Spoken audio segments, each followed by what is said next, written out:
கொன்று நிம்மதியா என்னை சாக விட்டுரு, இல்லைன்னா நாட்டை கொடுத்துட்டு வாழ பாரு. என்னத்தையாவது உருப்படியா முடிவடி. கத்தி கத்தி சாக விடாத. 15 ஆண்டு கத்தி. சீமான், இந்த சீமான்கிற இந்த மனுஷன் எப்படிப்பட்ட ஆளுன்னா, வெயில் மழை எதுவுமே பார்க்காம தான் பேசி பேசி தன்னோட தொண்டை வறண்டு கடந்த 15 ஆண்டுகள தொடர்ந்து எல்லா மக்கள் போராட்டத்திலையும் மக்களோட நின்று சிறைக்கு சென்று பல அவதூறுகளை சந்திச்சு அவர் பேரை ஃபுல்லா எப்படி சொல்ல சோசியல் மீடியா ஃபுல்லா ட்ரோல், சீமான் கட்டுக்கதைகள் அப்படின்னு சொல்லிட்டு அவர் நடந்ததை சொன்னாலும் அது கட்டுக்கதை. ஏன்னா சொல்றது சீமான் இப்படிங்கிற எல்லா விஷயத்தையும் கடந்து மக்களுக்காண்டி நிற்கணும், தமிழ் தேசியத்தை தமிழ்நாட்டு நிலைநிறுத்தணும்னு சொல்லிட்டு தொடர்ந்து இந்த மக்கள் பணியில ஈடுபட்டு இருக்காரு. அவர் தான் சீமான். இப்போ கூட தேர்தல் பார்ப்புறையில ஒழுங்கா தூக்கம் இல்லாம கண்கள் சிவந்து தொண்டை வறண்டு பேசி பேசி தொண்டை வறண்டு டாக்டர் ஒரு முறை மருத்துவர் அறிவித்திருக்காரு, நீங்க இதுக்கப்புறம் பேசாதீங்க, உங்களோட தொண்டை ரொம்ப வறண்டு போயிடுச்சு, அதனால நீங்க இன்னும் பேசினா உங்க குரலுக்கு பாதிப்பு ஏற்படும் சொல்லியும் தன் மக்களுக்காண்டி என்கிட்ட இருக்க ஒரே சொத்து என் பேச்சு தான், அதை நான் நிறுத்த முடியும்னு சொல்லி தொடர்ந்து மக்களுக்காண்டி குரல் கொடுத்துட்டு இருக்காரு.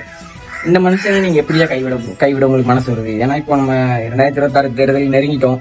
ஒரு முறை வாய்ப்பு கொடுங்க, ஒரு முறை இந்த விவசாய சின்னத்துக்கு வாய்ப்பு கொடுத்து விவசாயிகளும் வளைங்க, தமிழ்நாட்டு மக்களை ஒரு திமுக தாவேக அதிமுகங்கிற ஒரு கொடுங்கோல் ஆட்சியாளர்கள்ட்ட இருந்து காப்பாற்றி தமிழ் தேசிய அரசு தமிழ்நாட்டு நிலைநிறுத்ததுக்கு நீங்க வழிவகை செஞ்சு கொடுப்பீங்கன்னு நம்புறோம்.